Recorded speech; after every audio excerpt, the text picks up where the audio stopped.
In this video, I just want to give you a quick tip or method I like to use to turn rather short organic recordings into longer textures that still kind of retain the original organic character of the recording. So the idea is, if you have a recording like this,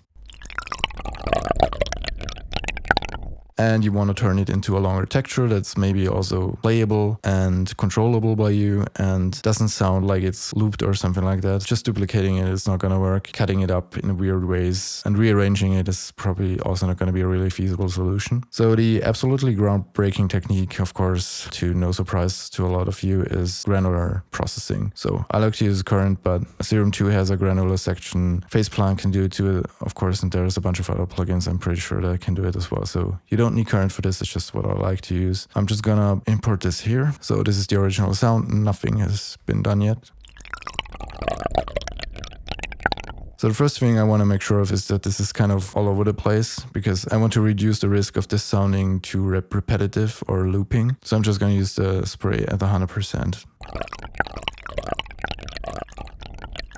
But if you're just doing this, you still will get this typical granular processing sound where you can hear certain grains repeating. So I like to introduce layers just to fill this up a bit more.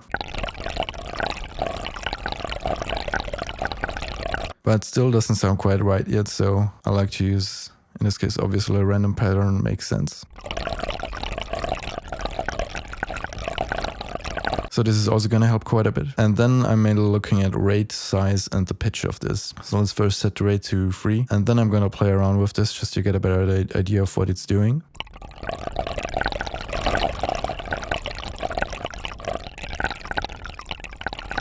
So a lot of this is going to depend on whatever source sound you're using, but you want to find a nice spot there, I guess, where it sounds good, and then just introduce a tiny bit of randomness. I don't want this to move too much, and especially not too fast, but just a bit of randomness typically helps. And then the same with the size. I'm just going to play around with it really quick.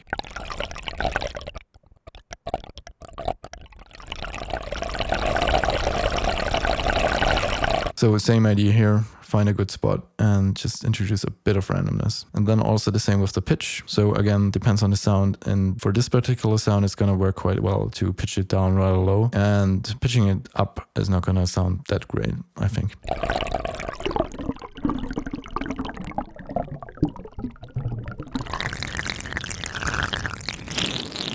Just a tiny bit of randomness, and I can also, in this case, I'm going to focus more on pitching it down rather than pitching it up. So I'm just going to set it to a lower pitch as default.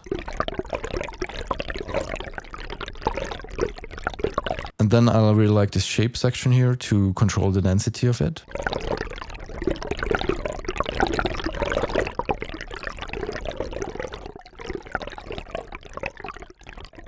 So again, you could randomize this, but this is more something that I would probably control while I'm performing the texture, or do it afterwards with some more controlled automation. And then of course you can use any processing afterwards you like. In this case, it's probably just some compression and maybe filtering out some of the lows.